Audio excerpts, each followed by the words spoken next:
When I opened my eyes again, I was no longer in the quiet room where I had taken my last breath beside the man who had been my everything. I was back in a place I had not seen in decades, the audition hall of the Omaha Community Playhouse, its stage lights humming faintly, the chatter of nervous actors filling the air. My heart stumbled because I knew this moment I had lived it before. In my last life, Ryan King, the man who would become my husband, the director who carried the world's gaze in his hands, had chosen me here at this very audition. And from that moment on, we had walked a road of brilliance together. I was Isabella Harris, the girl who would later rise to the summit, an actress crowned by critics, adored by audiences, and loved deeply by the man who never let go of my hand. We had been the perfect couple, the myth whispered in the industry, the impossible combination of genius and devotion.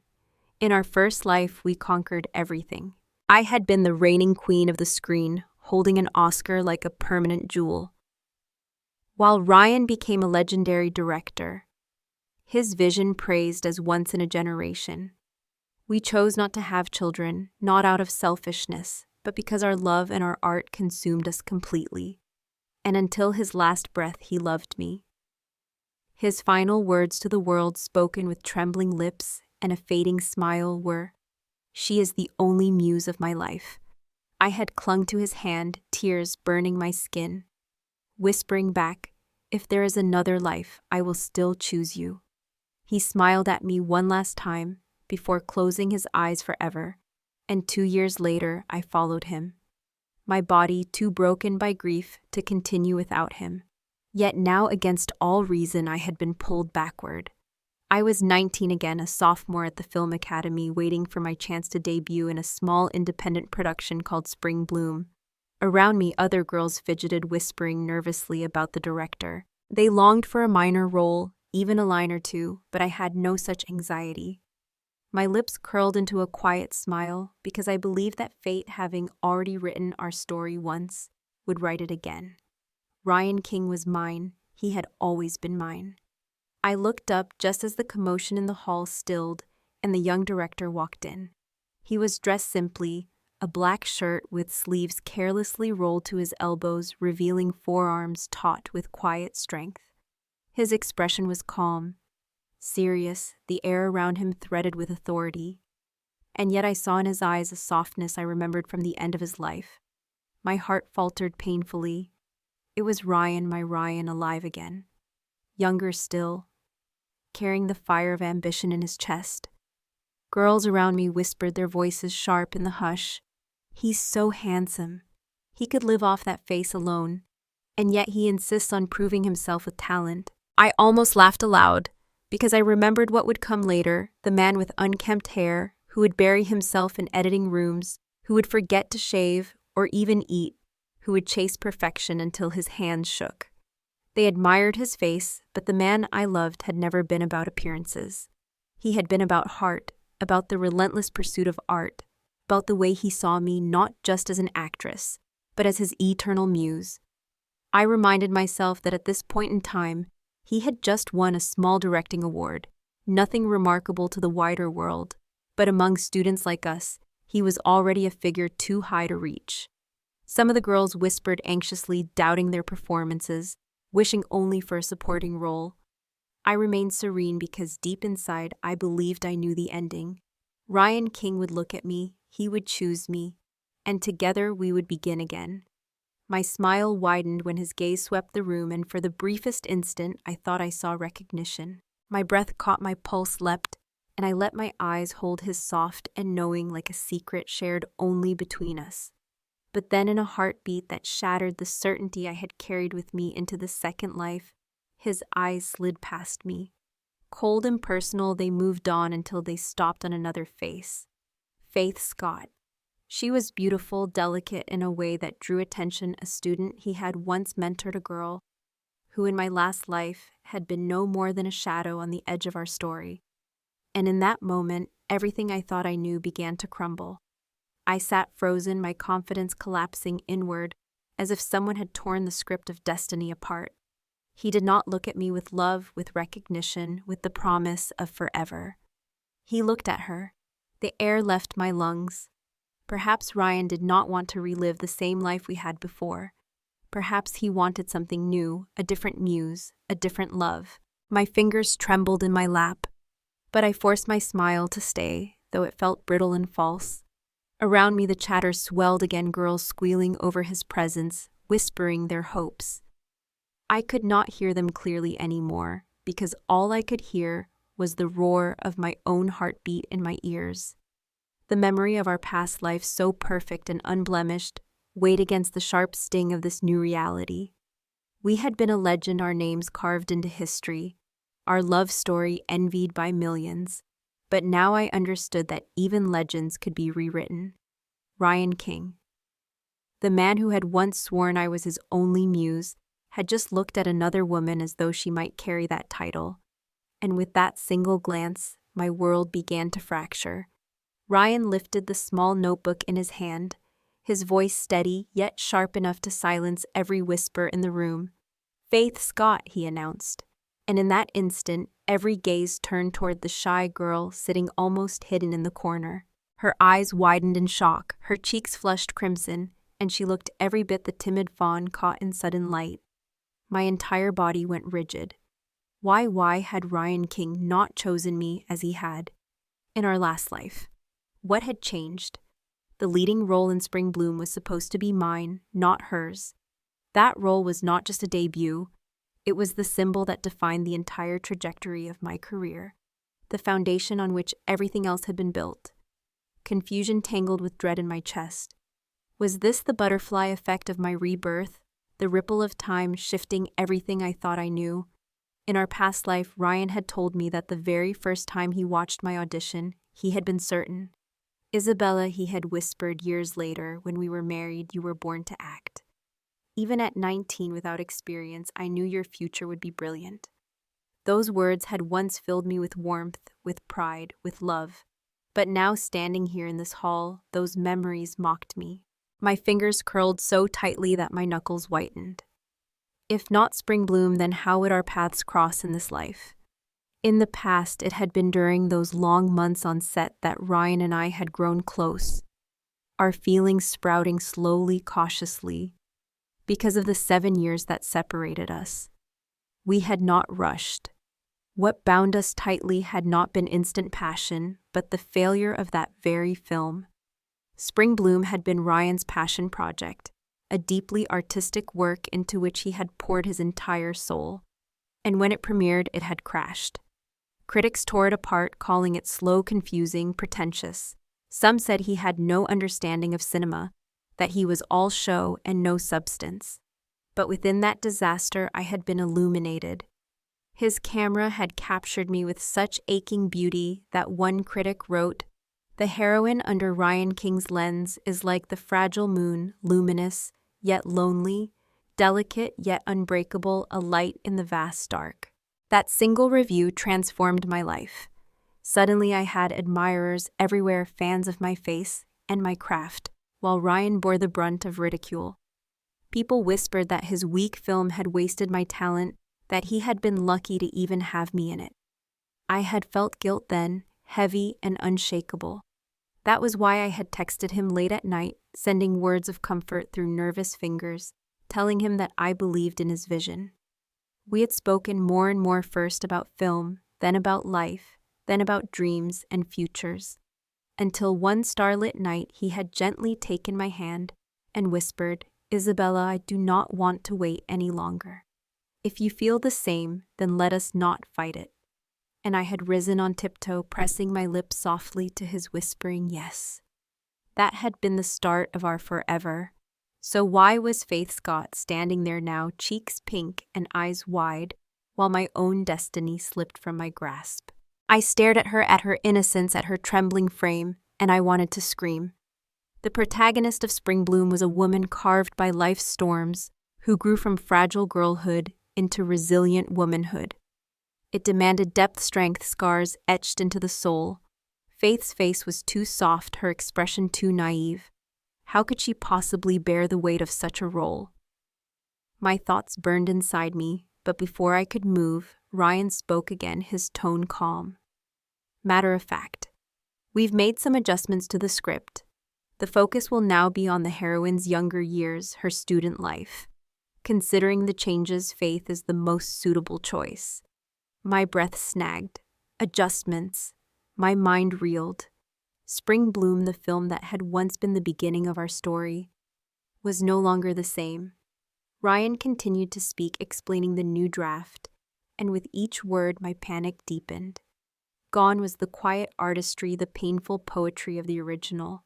In its place was a version sharpened for the marketplace, faster in pace, easier to digest, a glossy entertainment piece designed for mass audiences.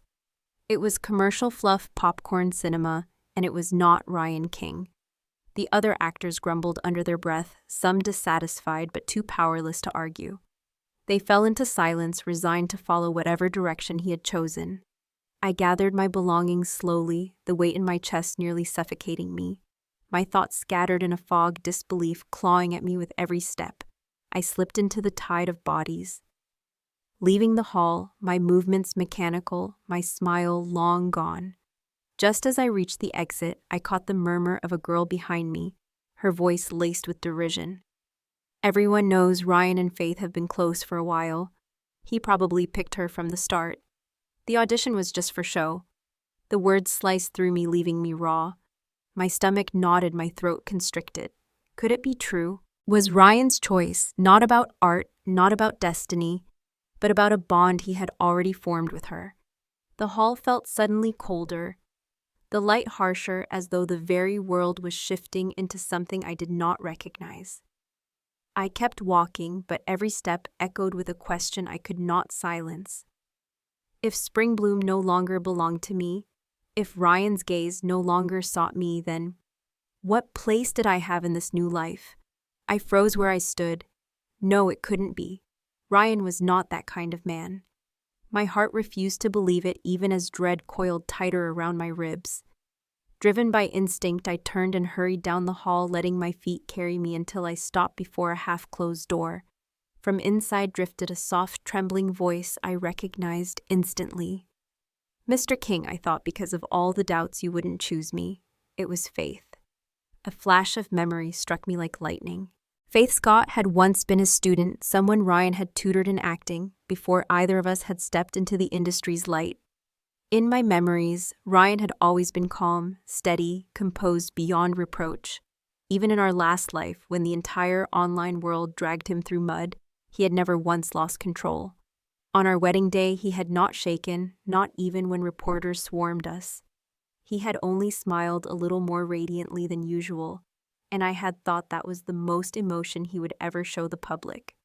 But here in this moment, I watched him reach out and pull Faith into his arms. His grip fierce and possessive in a way that felt utterly foreign. "Foolish girl," he murmured, "do you not understand? I changed the script because I wanted you, because I had to choose you." Her tears spilled instantly, her voice breaking. "But just last month I confessed, and you said we should not see each other again." His head lowered, his tone hushed but unyielding. "I was wrong then. I will not run from what I feel anymore. Whatever you want, Faith, I'll give it, but you must promise me one thing. No matter what comes, you will live well." She stared at him, startled, for a long, suspended silence before he smiled gently and pressed a tender kiss to her cheek. The sight sliced through me more brutally than any blade could have. By the time I stumbled back into the street, the sky had cracked open, rain falling in sheets so heavy it blurred the city into streaks of gray. I had forgotten an umbrella, but the cold dripping through my hair and soaking my clothes was nothing compared to the chill inside my chest. For the first time, I understood the truth. Ryan, too, had been reborn. Perhaps he had awakened even earlier than I had. That was why he could so confidently rewrite Spring Bloom, reshape it into a role perfectly tailored for Faith Scott. My thoughts whirled. I wanted to storm into that room, to demand answers, to ask why he had not sought me out, why he had erased what we had built in another life. Had all those years, all those vows meant nothing? But the realization hit me harder than the rain against my skin. In this life, in the eyes of the world, Ryan King and Isabella Harris were strangers. We had no shared past, no vows, no history anyone else could see. Whatever love we had lived, whatever legend we had written together, it belonged to a life already finished. Here, Ryan was free to choose a different path. A path without me.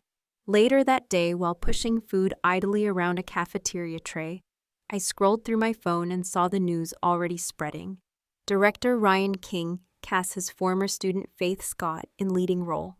The headlines burned into me, followed by floods of comments beneath. Speculation buzzed everywhere. People devoured the story of teacher and pupil, turned partners, their curiosity feeding rumors like wildfire. Some posts even carried photos of the two together, giddy captions calling them the perfect forbidden couple. So thrilling, one commenter wrote, "The older mentor, calm and wise, and the young innocent starlet. This is straight out of a romance drama." Another chimed in, "I live for this forbidden vibe, I love them already." My hands shook as I scrolled, my chest tightening as though invisible fingers had closed around my lungs.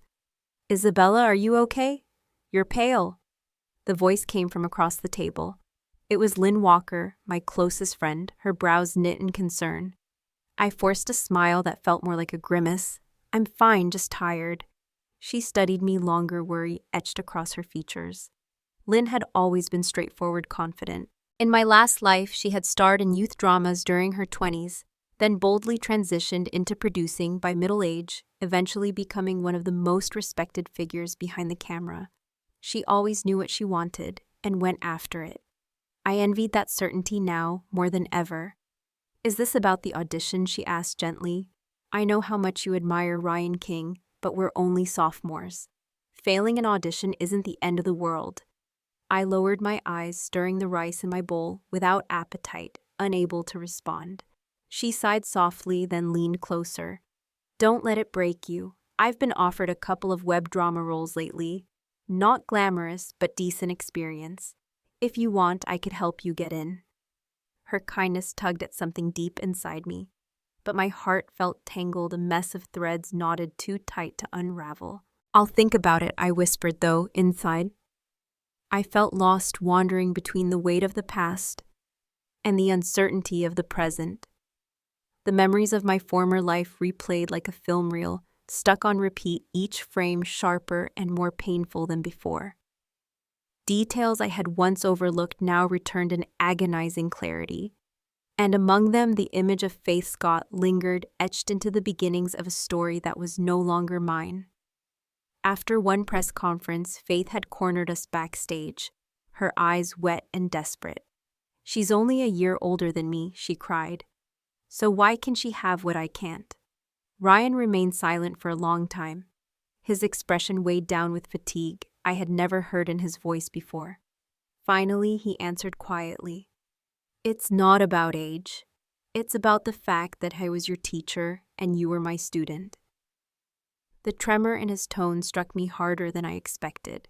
Faith's tears spilled instantly, and then she turned and ran, her slight figure fluttering away like a leaf torn from a tree in autumn.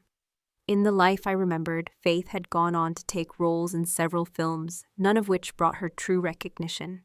I had heard whispers later that she became involved with a company executive, only to be exposed as a mistress. When the scandal erupted, public opinion devoured her, and with nowhere to hide, she chose to end her own life. The news of her death shattered Ryan. He locked himself in his office for hours, speaking to no one. Back then, I had assumed he mourned as a mentor for a lost student. Later, each year on the anniversary of her death, he would visit her grave and light incense. For 2 or 3 years, I went with him until one season I was trapped at an international film festival and could not leave. I apologized awkwardly, telling him I had no choice, but his response chilled me. "You're so cold," he said. I had argued back. "I've gone with you for years. Isn't that enough? I was never close to her. Why must you call me heartless?" He had not argued further, but the sting of his words lingered. He apologized later and we reconciled, and after that he never asked me to visit with him again. I thought I had buried the matter, convinced myself that Faith was nothing but a passing shadow in his heart. But now, watching him cradle her, hearing the tenderness in his voice, I understood.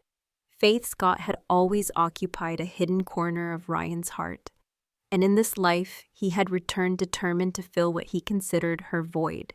He would not let her slip away again. The realization pierced me so deeply that I could hardly breathe. My phone buzzed in my pocket, breaking the spiral of my thoughts. It was a message from an unfamiliar number. "Miss Harris, we were impressed with your audition. Would you be interested in taking on a supporting role in Spring Bloom?" Lynn leaned over to glimpse my screen, her eyes immediately lighting up. "Isabella, this is a great chance. Maybe not the lead, but still it's Ryan King's film. That's not something you turn down." I shook my head and tossed the phone aside. "I won't do it," she gaped at me. "But you've always said how much you loved Ryan's work." I laughed softly, a bitter sound even to my own ears. Not anymore. Because the Spring Bloom he was creating now was a distortion of Frankenstein stitched from pieces of successful blockbusters he must have remembered from before. I knew Ryan well enough to know that in our past life, he despised plagiarism. He had told me once, "If I ever run out of ideas, then I'm worthless, but I will never steal someone else's creativity." And yet here he was, discarding his integrity, reshaping his film just to propel Faith forward. Lynn studied me quietly, then sighed. "All right, if that's what you want, but what are you going to do instead?" I did not answer, scrolling absently through my phone until a headline caught my eye. The school's official channel was advertising auditions for a community short film, a project focused on social issues. My eyes lit up instantly. "Lynn," I whispered, "I want to try this." The audition took place in a small lecture hall on campus.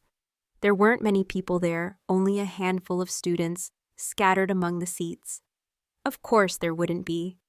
A film with no famous director, no media platform for promotion, would never attract ambitious film students desperate to network with industry elites.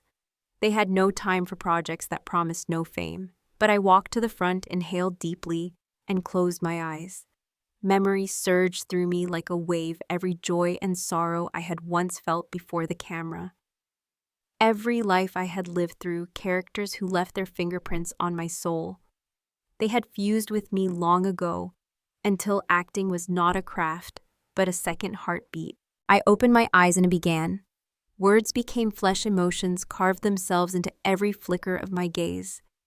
The hall grew silent, breaths stilled, and when I finally finished, there was a long, suspended hush. For several moments, the judges did not move their eyes wide, their pens forgotten. Even my classmates stared at me as though they no longer recognized the girl they had walked beside for years.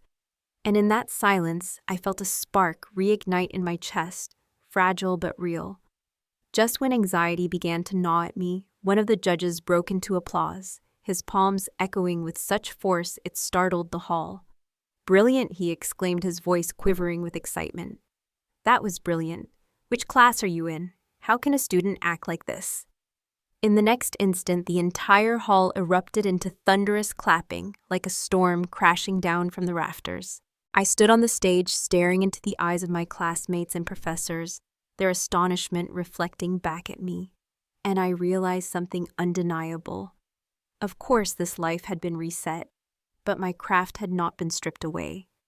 The years of work, the instincts I had honed, the essence of an actress who had once held the Triple Crown of Cinema awards, all of it lived in me still. I was Isabella Harris, and I would not vanish into silence. The applause resounded like a bell awakening my heart. So what if I no longer had Spring Bloom? So what if Ryan King no longer looked at me? I would still walk a path bright with starlight. This time, not only would I reclaim every ounce of glory from my last life, I would pursue roles that cut deeper, roles that meant something. Stories that carried weight. Because that was not only the duty of an actress, it was the conscience of an artist. I thought of a line I had always loved from The Curious Case of Benjamin Button. "You must be proud of your life, be brave, and start again." I joined the small crew for the community film without hesitation. While Spring Bloom launched its grand production, my modest project began under the fluorescent lights of a school auditorium. Ryan's film dominated headlines, but not because of artistry. Every trending topic focused on Ryan and Faith. After paparazzi captured photos of Faith moving into his house, the two stopped pretending. They walked hand in hand in broad daylight, leaving little for gossip to invent. At the parking lot, Ryan smoked with one hand and cradled the back of her neck with the other, kissing her as though the world could not watch. On a food street, he wiped sauce from her lips, then draped a scarf over her head, tucking her hair tenderly. Faith giggled, swatting at his chest, while Ryan grinned with the boyish mischief of a man in love for the first time. At a film festival backstage, Ryan, who had always hated networking, approached an actor for an autograph. Reporters swarmed him, and he only smiled faintly. "A girl I know really admires him," he explained. The internet exploded. He called her a girl, commenters gushed. "God, he's perfect, so sweet." Faith must have saved the galaxy in a past life to have Ryan King now. She shines like the sun, so bright and innocent, no wonder even a director as aloof as him melts for her. I scrolled silently through line after line, each word stabbing deeper into my chest, until my eyes stung with unshed tears. The Ryan in those photos, laughing, glowing, alive with love, was someone I had never known. Only now did I see how dazzling he became when he gave his heart fully. Perhaps I had never witnessed him so young, so reckless, so unguarded. 2 months later, Spring Bloom wrapped production and entered post. Gossip cooled, and the frenzy surrounding Ryan and Faith quieted. At the same time, our humble community film Moonlight premiered online. No campaign, no marketing push, just a simple upload on the school's page. The poster was monochrome, a gray campus building looming while a girl stood with her back turned. Her shoulders small beneath a halo of dim light. Below read the words dedicated to every soul still struggling in darkness. Moonlight told the story of a poor girl born with a disability, belittled by a family that favored sons, who fought her way through books and exams until she entered college and stepped out of the shadows. When it went live, fewer than 10,000 views ticked across the counter with comments scarce enough to count on one hand. But none of us despaired. We knew what the film was for. It was not to trend, not to sell, but to speak. On set, we had poured ourselves into it with every heartbeat we had. That was enough. That night, our group chat exploded. "Guys, check the feed. Moonlight is going viral.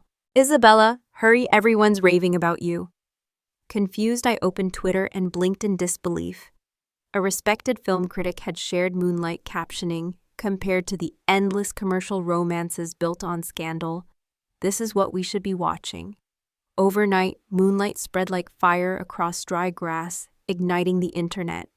Netizens flooded the post with comments brimming with emotion. I cried the entire night, unable to stop myself. Because for the first time in this new life, I felt I had touched something real. This was cinema. This was why I had fallen in love with acting in the first place.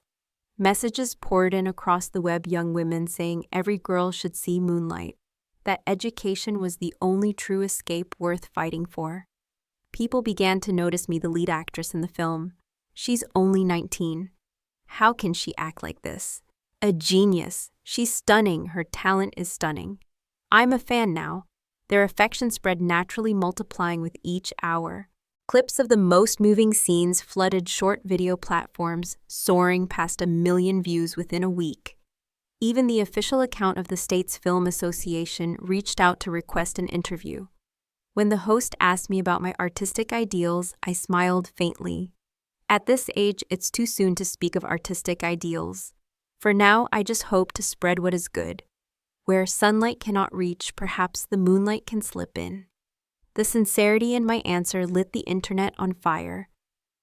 This is what a real actress sounds like, commenters gushed. Not chasing fame, but carrying meaning. Learn from her, not from those who build careers on scandal. I could see clearly that many of those words were aimed directly at Spring Bloom and the circus of gossip swirling around it. And Ryan must have seen it too. Yet inexplicably, he hit the like button on our post, and even shared the clip writing a wonderful community film. The lead actress is exceptional, truly outstanding. Her future has no limits. I stared at his words until my eyes blurred hot with tears. The memories I had tried to bury surged back like a tide unstoppable. I remembered being 26. Ryan wrapping his coat sleeves around my freezing hands on the set of Spring Bloom. I remembered 27 when he pinned me against the editing room door. His breath fevered against my ear, whispering that he could not wait until the shoot ended just to see me again. I remembered 30 at the end of a long red carpet when he touched my cheek with such tenderness and promised to love me for life through poverty and wealth alike. He had kept that promise until his last breath. We had walked every carpet side by side, endured every flash of light shared, every tear and every smile. And yet now all of it seemed to him like a film that had played its course and been shelved away. What about me? Did none of it matter? Was it all meaningless in this new life? The wind lashed my face, drying the tears at my eyes, leaving only a raw sting that cleared my head. Isabella, I whispered to myself, this will be the last time you cry for him. I opened my follower list on Twitter, found Ryan King's account, which had just followed me, and without hesitation I blocked him. Moonlight's success was the first brick opening the gate to the industry. I was still only a sophomore, but offers soon followed, each one stacking higher. Very quickly, I found myself cast as the lead in my first feature film. It was called Little Tree, a quiet story about a deaf painter navigating life without sound. The director was new, our budget small. We shot on sidewalks in public parks without elaborate sets or expensive effects. But the script was crafted with such care, each line steeped in sincerity, that it reminded me of the Ryan King I had once known, the one who had cherished purity over profit. At the same time, Spring Bloom completed post-production and premiered. As expected, it exploded across the internet. Hashtags dominated trending lists. Photos from the set, interviews, gossip about Ryan and Faith, all of it swept into the storm called Spring Bloom. After all, when you steal enough from future blockbusters, failure is impossible, and yet once released, reviews fractured. Some praised its energy, but many dismissed it as shallow-built, only to satisfy the crowd. Critics called it a story without depth, a hollow echo dressed in flashy colors. People began to say that Ryan King had surrendered to the market, that there was no spark left in his work. Nothing of the brilliance that had once made him the darling of indie cinema. Faith Scott's face, critics said, was ill-suited for the big screen, her acting no more than average, better left to a few years of television until she grew into herself. But the truth, no one could deny, was that the film was hot. Ryan was everywhere, and Faith became a star overnight. From that moment, our paths diverged completely. I poured myself into acting with every fiber of discipline I possessed. I never agreed to variety shows, never played the game of quick fame. I chose scripts not for the budget or the name attached, but for whether the story touched my heart. Not every project made waves or broke records, but my reputation grew stronger with each role. A fiercely loyal audience formed around me, and before long I won my first Best Actress award, earlier than I had in my last life. Ryan, though, walked in the opposite direction. Or perhaps I sensed he was wavering. After 2 consecutive commercial hits, he suddenly announced he would return to an artistic film. The news excited me briefly, a glimpse of the man I had once known, until the truth emerged. Faith was not built for that kind of work. Reports of fights on set spilled into tabloids.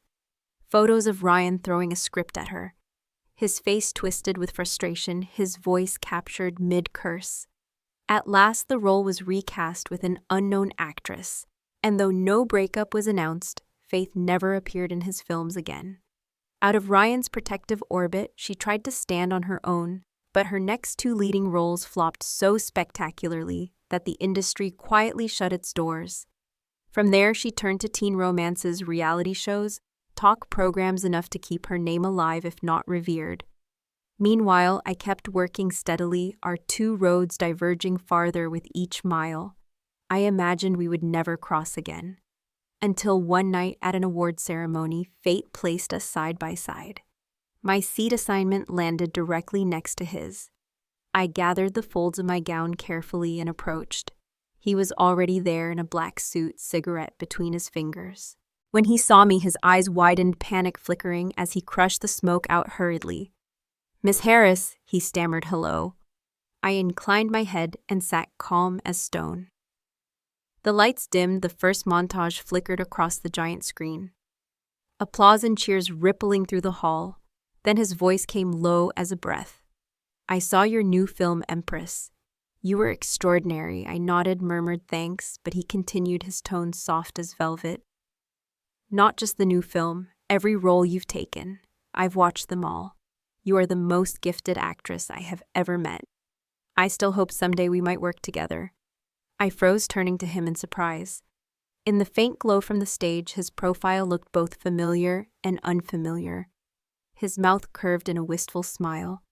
"If you would ever consider me." I gathered my composure and answered evenly, "I don't deserve such praise. You are an accomplished director, but I tend to be selective and my style may not align with yours." My words were polite but deliberate, meant to draw a line. Inside, though, astonishment throbbed. I had always assumed Ryan, like me, wished to sever all ties in this life, that he would prefer our histories stay buried. Perhaps he did not know I too had been reborn. Perhaps his words were nothing more than pleasantries, no need to weigh them. When I declined his offer, his eyes clouded for a moment, then cleared with silence. The ceremony pressed on. Empress swept categories, each award, placing me higher beneath the glare of the spotlights, while Ryan's latest film, though nominated, failed to claim a single prize. After the interviews, when I was finally stepping into the lobby to leave, he appeared again at my side. "Do you have a ride?" he asked softly. "If not, allow me to take you home." I hesitated only for a moment before answering softly that my assistant was already on the way. He fell silent at once. Outside, the rain poured harder, a curtain of silver beating against the pavement. My car had not yet arrived, and though Ryan had his own waiting, he did not retreat to it. Instead, he stood beside me in the downpour, unmoving, a solitary figure, anchored in the storm. His voice broke through the sound of water, faint as a breeze. "Isabella, do you know," he said, "I once had a dream about another life." My fingers tightened on the hem of my dress, but I did not answer. He went on. "In that dream, I cast you as the lead of Spring Bloom. The film failed at the box office, but we were in sync, and little by little, we found our way to each other." I smiled coolly, gesturing toward the white car, pulling up to the curb. "My ride is here, Director King. I don't believe in past lives or dreams. One lifetime is enough. If you're dreaming like this too often, maybe you should see a doctor about the stress. Besides, I'll be waiting for wedding candy from you and Faith. Don't let her down after so many years." His mouth opened, then closed again, words lost in the rain. I waved briefly, my tone gentle but distant, then slipped into the car. The door shut, and only then did I release a long breath I hadn't realized I was holding. My assistant glanced at me with curiosity. "What did Director King say? Did he invite you to a project?" I shook my head. Nothing, just small talk. The car rolled forward through the storm, the streetlights bleeding into streaks of gold through the water like light bending behind glass. My heart, though, churned with unease. Why would Ryan say such things to me now? That night at home, a friend request popped up on my phone from an unfamiliar number. It was Ryan. I hesitated, then accepted. Messages followed instantly. "Isabella, do you have time? I'd like to take you to dinner." I refused. "Then perhaps a hike, something to relax you." I told him I was training for a role, no time. "What movies do you like? Which actors do you admire?" He listed titles and names, all the ones I had loved in another lifetime. Having lived twice already, I was not naive. I knew what he was hinting at. He wanted me, but that only deepened my confusion. What about Faith? Had something broken between them? His texts piled up like mountains persistent, filling the silence of my nights. In this industry, you could not look down without crossing paths, not look up without locking eyes. I resisted answering, yet I could not bring myself to block him again. Finally, after long thought, I decided it was better to face him directly. I typed a single message. "Let's have dinner tomorrow. There's something I need to say." His reply came instantly, so fast, it was as though he feared I might take it back. The next evening, I arrived at the restaurant to find him already waiting in a private room. He wore a sharp suit, a bouquet of scarlet roses resting on the table. When he saw me, his smile broke open, eyes bright with expectation. "Isabella," I greeted him politely, keeping my distance. He chuckled awkwardly and pointed to the menu. "I already ordered. Check if it suits you." Of course it did. Every dish was one I had loved in our former life. He remembered them all. I sat opposite him, the table heavy between us. "You finally agreed to dinner," he said, grinning like a boy, nervous yet sincere. He poured water for me, his voice low and tender. "We're both adults. There are things I no longer want to circle around." "The truth is," he faltered, his cheeks flushing. I saved him the words. "You like me. You want to pursue me." His face burned red, but he nodded, smiling through the embarrassment. I sipped my tea, calmly setting the cup down with precision. "Then tell me this. If after you were reborn you intended to pursue me, why did you choose faith first?" The color drained from his face. His lips trembled, unable to form the defense he sought. "Isabella," he whispered, you too." I met his eyes steadily. Yes, I was reborn as well. The air froze between us, time holding its breath. We stared at each other for what felt like an eternity. At last he spoke, voice hushed. "Since when?" "Since the audition for Spring Bloom." I returned from that moment. He blinked, stunned. "That was 6 years ago," he murmured, disbelief shadowing his gaze. "Then why didn't you come to me? Why didn't you question me about the casting? That role was one you once loved so much."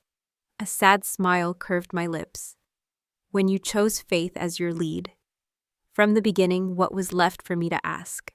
"Ryan, I have my own pride," I said softly. My voice steady, though my chest tightened. He fell silent, his face shadowed, and after a long pause he whispered, "I'm sorry." I closed my eyes halfway, forcing myself to contain the storm rising inside me. "Then tell me," I asked, my tone trembling between anger and grief. "Was your love for me in our past life a lie?" He jolted as though struck, his hands clutching his head, a raw cry tearing out of him. He shouted as if to purge the torment of 2 lifetimes. "Isabella, I loved you my entire life." His voice broke, collapsing into ragged breaths. Then softer, almost to himself, he confessed, "But Faith's death was a wound I never healed. I thought if I had accepted her back then, even for a few months, if I had acknowledged her feelings, maybe things would have been different. I admit I had a fleeting affection for her once, but it was never love, never as deep as what I felt for you. Yet after she died, that faint feeling twisted into obsession. Even though you and I lived a full life together, the obsession never left me. That is why," he faltered. "That is why when I was reborn, I chose her instead of you." I cut him off, my tone cold as ice. "Then you wanted a different life, Ryan. That's all it was." He shook his head violently, denial etched into every line of his body. "No, it wasn't like that. At first I only meant to try to stay with her briefly, but soon I realized we were never right for each other. Our desires, our thoughts, even our silences clashed. I wanted to end it many times, but she was so fragile. I feared she would harm herself if I left.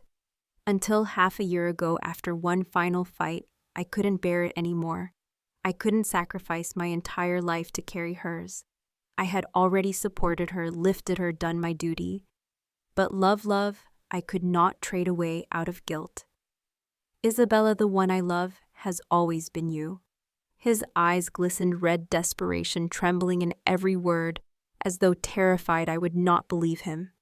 But my heart was unmoved, the tide inside me spent. I sighed, my voice soft yet sharp. Ryan, stop lying to yourself. You once tasted the sweetness of a red rose, so in this life, you grew curious to try a white one. When the white rose disappointed you, you thought you could return to the red. But why should I wait rooted in place for you to turn back? His face froze, stricken with disbelief and pain. I stood clutching my purse, each word deliberate, ringing with finality. Ryan, love is not an experiment. You cannot sample sweetness, and then hunger for bitterness, sourness, salt, and finally return to seek sweetness again. I am not a tool for you to construct a perfect life. I have my own life, my own road. You chose yours long ago. Goodbye, not until we meet again, but goodbye forever. I turned and walked away. The private room door opened and a cold wind swept in, scattering the petals of the roses he had brought, sending them tumbling like memories unburied, disintegrating into dust, carried off by time. 5 years later, the 48th Golden Laurel Awards blazed with light. Photographers jostled for space, desperate to capture the perfect image of America's national darling Best Actress Isabella Harris. She ascended the stage in an elegant updo, eyes calm as autumn lakes, a small golden statuette in her hand. Smiling, she said, I have always believed that acting is not only about performing on stage. It is also about the courage to live truthfully beyond it. Thunderous applause shook the hall, voices chanting her name. On social media, her speech shot to the top of trending searches, celebrated across the nation. As for Ryan King, his name burned like a flare, only to die quickly into darkness. No one spoke of him anymore. No one knew that in a small apartment hidden in a southern suburb of Omaha, a middle-aged man sat alone before a flickering screen, watching her every moment in silence. He still kept the old projector, still replayed her very first short film, Moonlight. His eyes rimmed red as the images danced the glow, painting his gaunt face. Ryan King, once a legend of American cinema, now is nothing more than a forgotten name. Thanks for listening. Be sure to subscribe so you don't miss the next videos.